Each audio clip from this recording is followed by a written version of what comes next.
Hi, this is Nalaja Sun, an actor, playwright, and teaching artist who has worked with Melissa Friedman and the Epic Theatre Ensemble since 2001. You are at the point of learning with Peter Horn. Not a bad move for a kid your age.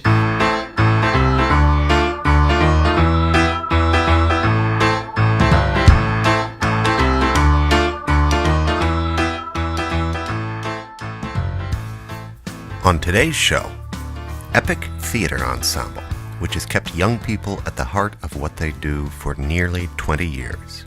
It's a dialogue and a relationship between our mentor artists, our teaching artists, and our students. And when we work with those students in our partner schools, whether it's in school, after school, or during the summer in our youth company, we want to really help those students develop their voice and ask them to look past their personal sphere into the public realm. Epic takes seriously its mission to create bold work with and for diverse communities that promotes vital discourse and social change.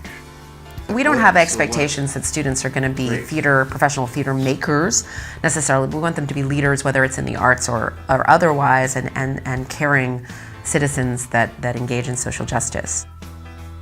Plus, a few student voices. For me, I think school is more than just about education. I think it's the first step in teaching people how to connect with each other beyond culture, beyond class, beyond race. Romeo,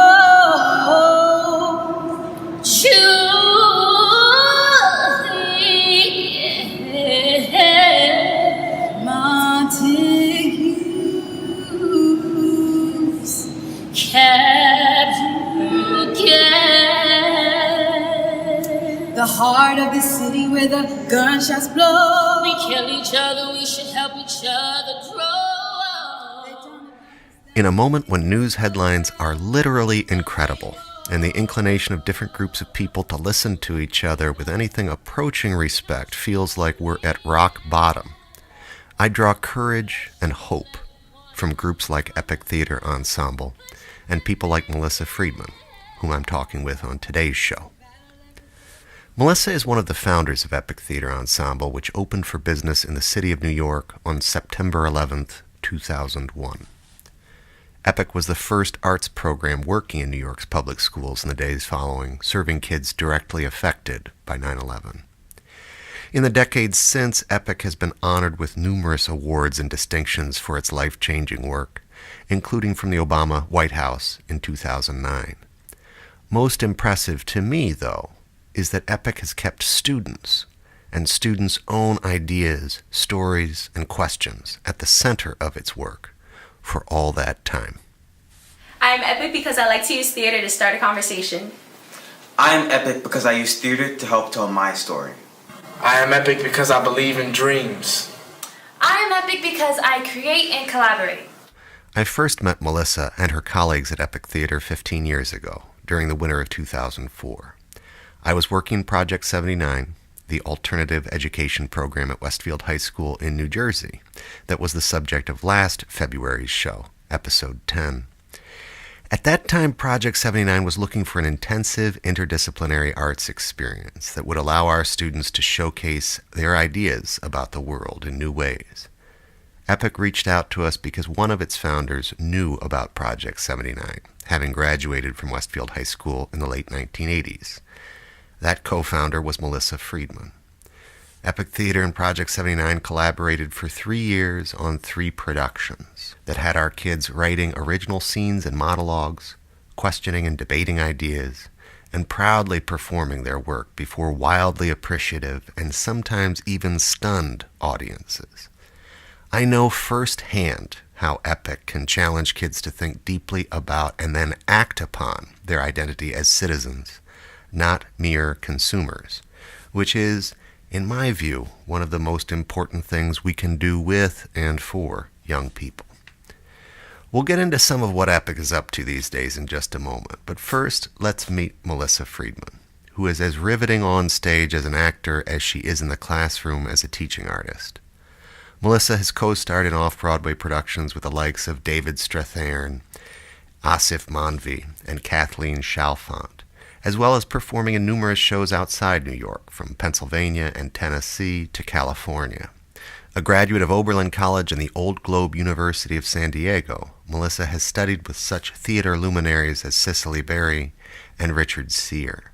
Melissa also credits her recent involvement with the improv program Upright Citizens Brigade as informing the work she does training not only high school students but other teaching artists, as well as New York City teachers of history, theater, and English language arts.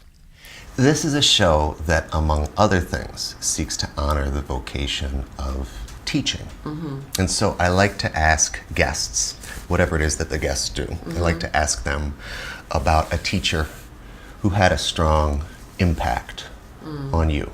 So many. I mean, my mother was a teacher. Okay. So I grew up watching, observing her painstakingly prepare and really focus on the detail of her lesson, and then agonize over a choice she made in class, from the day.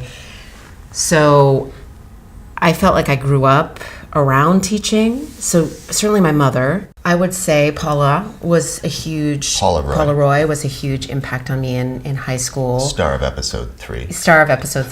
The way in which she taught us literature was really meaningful to me, and her departure from a more traditional approach that I had received throughout my schooling, and her questioning some basic things like pronouns. She was the first teacher to give me a book that she thought I would love, which was Beloved by Toni Morrison, the year it came out, and it rocked my world. Wow. So it was meaningful to me.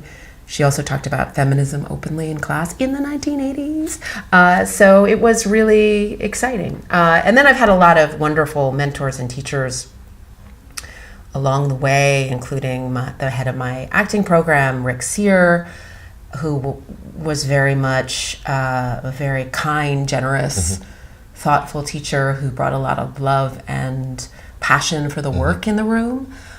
And then my mentor, Richard Easton, was really impactful. He had no real teaching experience when he walked into the classroom, so it was all about his artistry and sharing his artistry. So in a lot of ways, there's a part of me that feels like and then Cicely Berry, of course. So these teachers, I feel like I have a little bit of each of them in me, including my mom, of course. But Cis Berry, her approach of really kind of a radical approach to theater, to Rick's generosity and caring in the room, to the way in which Richard Easton brought his own artistry first and foremost into the room. And I kind of took a lot of those pieces and they impacted me as an artist. But there isn't one teacher that I am emulating, because I think the nature of authenticity is that you have to be yourself. Yeah. You have to be true to yourself, and you have to draw all of your experiences in the room, and you have to be present, and you have to speak truth. It's hard to face this harsh reality. The families, they devastate. We have to make a change, or we will seal our face. That song for Romeo and Juliet was written by Epic student Shamia Thompson. Shamia performed it with another young citizen of Epic, Kadeen. I wanted to ask Melissa about her choice in the past few years to train with the improv group Upright Citizens Brigade, or UCB. It's an unconventional move for a performer with her years of experience. I decided to go back into training at UCB, at Upright Citizens Brigade, to train in improvisation and long-form improv. It was something that in my early years as a high school student or college student, I kind of had written off myself as someone who could improv, and I chose to follow the path of text work and the classics. Sorry, you believed that you weren't any good at it? No, okay, that's what you're saying. I froze. I talked about freezing in improv a lot. I didn't do any improv in high school or college. I didn't really think of myself as funny, and I knew I could play a comedic role in a play, but I was just really scared of it. And one of the first jobs I got in New York City was with the Irondale Ensemble, and I was told after being accepted into their ensemble as a year-long gig that part of what we would do would be performing the Herald in front of live audiences, which is a long-form improv that they teach at UCB and other places. So I was like, huh, what now? So I was thrown into it and terrified, and I found I really loved it. And this was nearly 20 years ago now. It was in 1999 and the year 2000. And so I started to find myself interested in that, and also then began teaching it to young people, and decided just a few years ago, maybe 4 years ago, that I wanted to train at UCB, and then I've been taking classes there. And I'm in their academy, which is their next level training. I've gone through the core training, but I auditioned to get into the academy. Are you humble bragging right now? Yeah, I'm humble bragging. Okay, yeah, okay. I'm in their academy. Okay. So it's cool. But being a student when you've been teaching a long time is challenging and exciting and humbling. There are so many times when I'm in class where I have to bite my tongue. Yeah. I'm not going to lead this. I'm going to follow, you know. But picking an area that you were scared, to go in, that you had been and said, like, you know what, this fear, this is the thing that I want to focus on. Yes. I was scared before every single class. Yeah. I was scared to sign up. I was scared before every class, from 101 to 201, 301, 401, every time. Every time I did a show at UCB, I was scared before I performed. And I think it's a good reminder that every time I tell students to come and stand up, they're probably scared. Every time I ask them to perform Shakespeare or their new writing or their whatever it is, they're scared. So I need to create an environment that lays the groundwork for them to be brave. We talk about safe space, but I think it's interesting that the first thing you want to do is create safe space, but then you want to create brave space, where students can step forward and they can take risks. But you can't really jump into brave space right away. You can ask them to be brave right away, but brave space is something that comes after safe space. Now that we've met one of the co-founders, let's move to EPIC itself and its important work. EPIC Theatre Ensemble is dedicated to fostering dialogue about current civic, social, and ethical issues. As a sign of this commitment to dialogue, by the way, every performance they give, a student performance, professional performance, or students performing alongside professionals, every one is followed by a talk-back with the audience. EPIC is an off-Broadway theater company that premieres professional productions, and at the same time, it's an arts education company with an array of award-winning programs for students in school, after school, and during the summer.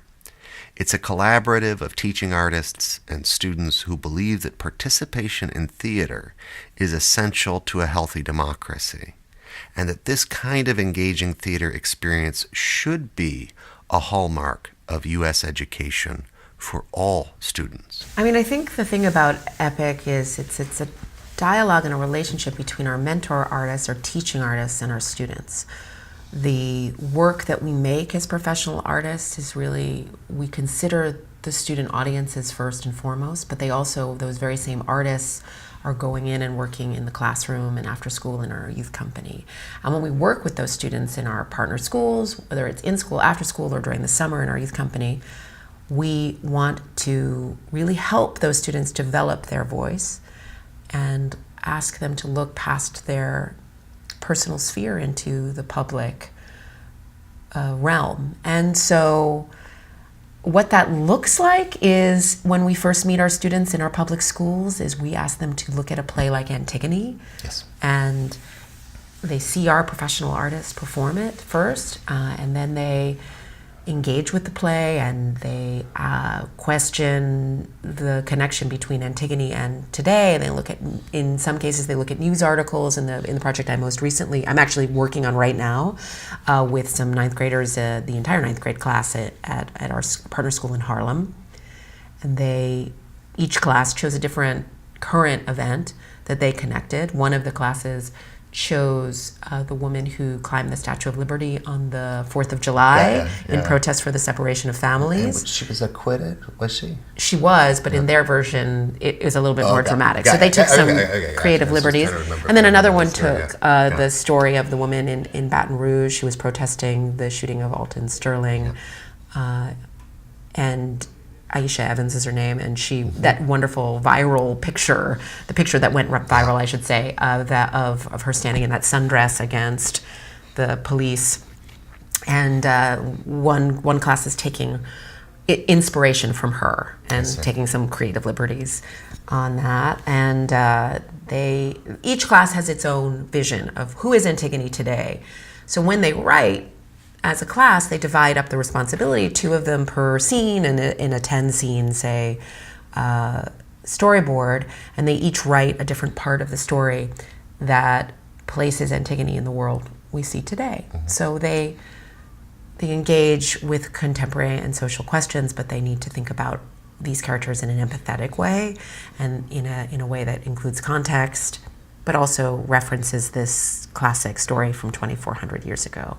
So that's one example. Another example in our youth company about youth voice is the students have been, the last few years, commissioned by outside organizations like Appleseed, NYC, and Teachers College and other organizations and institutions to write plays about educational politics. So, what's the matter? They're rezoning our school, and some of the white neighborhoods near here are going to be included in our school zone. And kids aren't happy about this? Well, Abdul thinks it would be a good idea to have white kids in their school. That's the only way our black school can get better funding. Lawrence, on the other hand, thinks that we shouldn't need any white kids if that's the only way our black school can get funding. And you? Well, I don't know. I don't care. I just want my friends to be okay. And they tour all over to conferences and city halls and town halls, and they perform for teachers and parents about this issue that they care about. We need our schools to be diverse as young people. We're going to grow up in a society that's diverse, and we need to learn how to understand each other, not judge each other. I think the worst part about segregation is that people start to feel like there's something wrong with them. The worst part about segregation is that young people start to feel like they're bad, they're stupid, they're troublemakers, they're not worth it. That's the worst part. So they perform these plays, but they have to find their way in, and they've written these extraordinary pieces that use research and their own voices. There are 3 R's we need to address. 1, racial enrollment. How do you choose my school, and how do I make sure I select fairly? 2, resources. How do you make sure that every single school has the same resources? 3, the last piece is relationships. Once we're all in the school building, if y'all haven't met each other yet and there's racism in the building, we will not talk to each other and learn how to work together. How do you fund teachers to help build clubs that establish relationships across racial lines? And integrated together into a really compelling piece that integrates comedy in as well. So it's very funny, but also very moving, and they use the comedic game really effectively in each of their pieces. 9/11. Never forget. The Holocaust. Never forget. The Titanic. Never forget. But slavery, though, forget about it. It's in the past. Is it really? And those pieces will be performed all over, and they lead the post-show discussion. They facilitate those discussions with adults. So after every epic show, we like to have a talk-back discussion with our audience members. And so a question we like to ask here at Epic is, 2 weeks from now, you're sitting in bed thinking about Laundry City. What's the one thing you'll remember the most? They are the leaders of this experience. That's really important for us in terms of leadership development, for them to create work, to develop their own voices, then to facilitate discussion, and not to be handing it back over to adults, ultimately. The example I've been cutting in to illustrate Epic's process is one of the plays that the youth company has written about segregated schools in New York, called Laundry City. The title is based on the stark metaphor of keeping white and colored clothes separate. Before they wrote this play, Epic students conducted interviews with 30 people, from education officials to parents to fellow students, in order to develop the characters whose perspectives they ultimately embodied on stage. I'll share full credits on how to find the whole video at the end of the show, but to demonstrate some of the reflection these teen citizens have been doing, here's a snippet of Epic youth actor Nakia Smalls during the post-show discussion. I came out thinking about how it's not only that, like, it's not like a line division between whites and Black and Latinos, but it's also about like a governmental line and also like a social line. And there's just so many different aspects, residential lines, so many different complexities to this one issue, and it's never going to have a complete answer. And it's also about awareness and bringing it out and then showing it to people like you. And like you guys will also talk about how you've seen this, and then it's just like a cycle, and it just creates awareness. And I think that's where it is. It's about having discussions with everyone and others, and addressing those hard topics that make people uncomfortable and stir in their seat, or also that, like, you know, make people agree. Like, why do you agree? But also for the people who oppose, why do you oppose? It's having those conversations about those things. One of the organizations that commissioned Laundry City was New York Appleseed, which advocates for integrated schools and communities. Here's what New York Appleseed Executive Director David Tipson had to say about the work of EPIC students. The EPIC plays are absolutely the best tool we have for introducing the difficult topics of school segregation and integration in the communities of New York City. And these plays are really the most sophisticated treatment of the complexity of the issues and the different feelings around them that you'll ever find. Time's up, time's up. Time's up, time's up. Time's up.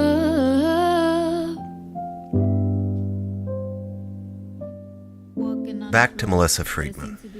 Do you have the sense sometimes, or have kids said sometimes, or have their teachers said sometimes, that this work allows them to get at, maybe distill some thoughts, ideas about matters of justice or injustice that, you know, hadn't come up in another way? Not even maybe not even just at school, but that they had not, you know, kind of considered or explored. Well, absolutely. I think that sometimes there's one or two students in a class who has a lot of knowledge about a particular issue, whether it's police violence or immigration, and they bring that knowledge to the class, and then suddenly the class is doing more research about that, and they're writing about that, and they get engaged and involved. And in our 10th grade Human Rights Theater project, that's pretty much universally something where I bring in usually about 35 different articles about human rights violations all over the world, in this country, but beyond. And those students select one of the articles as the starting place for a play that they individually write that then is performed by our professional company at the end. And 100% of them, I would say, are writing about an issue or social justice question that they've never engaged with before. And many of them have gone on to become activists in those areas, you know, where they're leading school-wide fundraisers on that topic, or they will tell me when they're in college that they opened up a club about it, you know, and that they engaged in a protest over it. So that's very exciting. Not all of them, but their awareness is that first step. Just knowing about it is one thing, and then activism and becoming a change maker becomes another thing. There's a temptation sometimes to say these teens are apathetic, and of course all you have to do is work with or talk with students to know that teens to know that that is not the case. But what is often the case is that students can feel that politics is just immense and complicated and immensely complicated, and they feel that way because it is. It is. But if they pick an issue, you know, I mean, this is the way that it was for me. I got fired up about, like, capital punishment when I was in 5th grade. And I joined, like, you know, New York didn't have a death penalty at that time. Right. So I had to so I chose to join the Colorado Coalition to abolish the death penalty, where my, you know, father was, and I, you know, found out about that. But then, you know, then that led me to be thinking about, you know, the racial inequality of it and the economic inequality of it. And I began to learn about these other things because they're all connected, you know, to this issue. Absolutely. So a kid who gets fired up about dolphins or, you know, whales or the influence of pharmaceutical companies. For me, it was baby seals, by the way. That was my baby harp seals when I was in 5th grade. And but then high school, didn't you also do a little environmental? Sure. I moved on into. I started the environmental club. You're welcome at Westfield High School. Yeah, God bless you. And it wasn't received well. I wasn't warmly welcomed by my community. You were trying to recycle in the 80s? I made a handmade in the 80s. I made a handmade sign And I screamed at several people who threw their lunch in the recyclable can only that I made a very clear sign. Yeah. Super clear. Yeah. But a lot of the that you then stood and I next said, to. you know what? I would scream at them and say, you know what? I have to pick through this because I personally took the cans to the recycling center in my car, and I was like, I have to pick through your lunch because they want just cans. They don't want, the mashed potatoes or whatever it is that you threw in there. And they didn't like it when I yelled at them. As I'm sure you're surprised to hear this, but Glad I'm sitting I wasn't down. very popular in high school, right. so I wasn't the most popular kid ever. But it's fine. It's fine. I'm over it now. So partially anyway. And then yes, I think that students get very interested. I think that as long as it intersects with their lives, at least at the beginning, at the moment in which they get engaged with social justice questions, that it's great to begin with something that directly intersects with them and their community and their lives. So issues around immigration, issues around health, issues around education, around gender and LGBTQ questions really seem to particularly engage students because they are connected. When our students in the 10th grade project write their human rights play, I spend a whole session on their personal artistic statement, where they write a statement of purpose, of why they're writing the play and what's personal about the play for them, and they share it, and we sit in a circle and they each share their artistic statement of purpose. It was an experiment a few years ago, and it turns out to be the most important day for the students when they reflect back on their process, other than the final day when the actors come in and perform their plays for them, which is mind-blowing and awesome. But they say, my mother went through this thing, or my neighbor went through this thing, or I went through this thing that is connected, and I'm empathizing with this issue, and here's why I care about it. And it really drives their process. I think it's so important for students to have some choice. I come in with ideas, but students need to have agency and choose what they write about too, and they're often given testing and other things the doors are closed and there aren't any options, and they have to learn this set of vocabulary, and they have to learn this set of facts, and they're asked to regurgitate those words and facts back to their teacher and back to the state. One of the truisms about our segregated U.S. education system is that kids in rich schools get to think about ideas, while kids in underfunded schools get to worry about skills they must master before the next high-stakes standardized test. One of the best things about EPIC is that they do not accept this aspect of the status quo.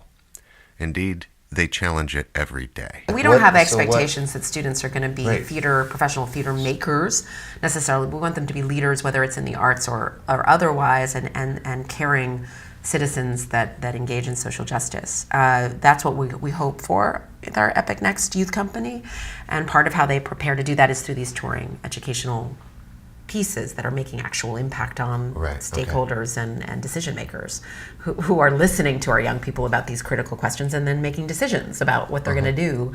What is the purpose of school? For me, I think school is more than just about education. I think it's the first step in teaching people how to connect with each other beyond culture, beyond class, beyond race. School should be used as a tool to be able to rise above your income if you're someone who comes from a family of low income. School should be a driver of success. I'm speaking now. I won't back down. Nobody's gonna push me around, knock me off my feet. I don't care if you don't believe in me. This is my story, my journey, I'm worthy. I'm gonna make you see. Before some closing thoughts from Melissa, let me note that Time's Up is a song written and performed by EPIC students Joanne, Sierra, Cassandra, and Shamia for the EPIC remix of Shakespeare's Measure for Measure, which they set in the context of the Me Too movement. Inspired by the women who stepped up to expose Harvey Weinstein, they created their own anthem. Time's up, time's up.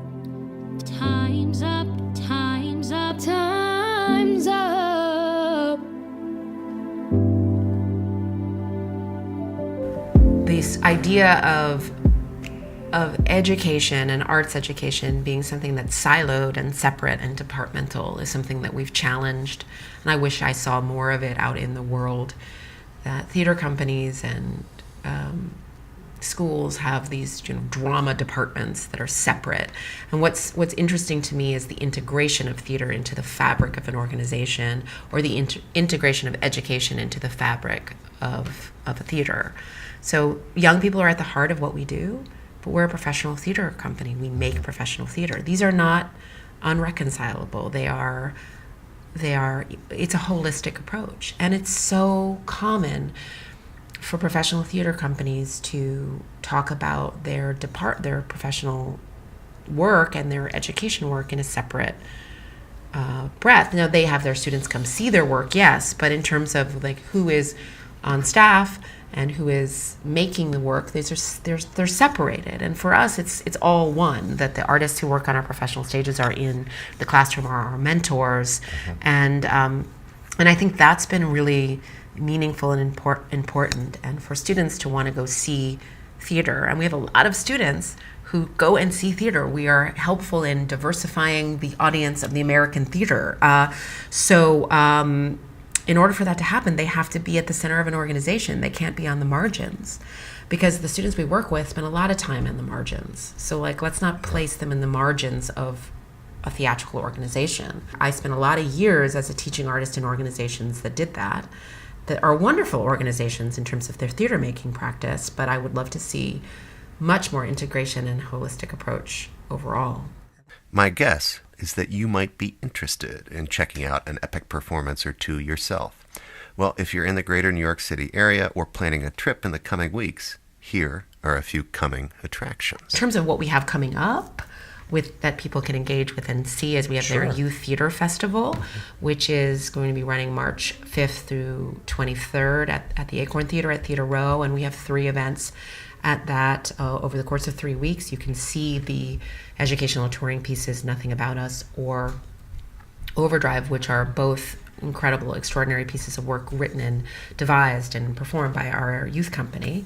You can see the remix that is being devised and created in the Bronx on Julius Caesar, or this remix of Macbeth set in the pharmaceutical industry in a fictional Latin American country, coming up in March. And so those events are all free, and it's one of the things that I think is really exciting is when we have a mix of audience that are family members and also theater-going members, and also members of the education community as well, all in the audience. Some people know the people on stage, and some people don't know the people on stage. And that's important for our students to have a platform to speak to people who don't know them. Yeah. So having people attend that would be wonderful.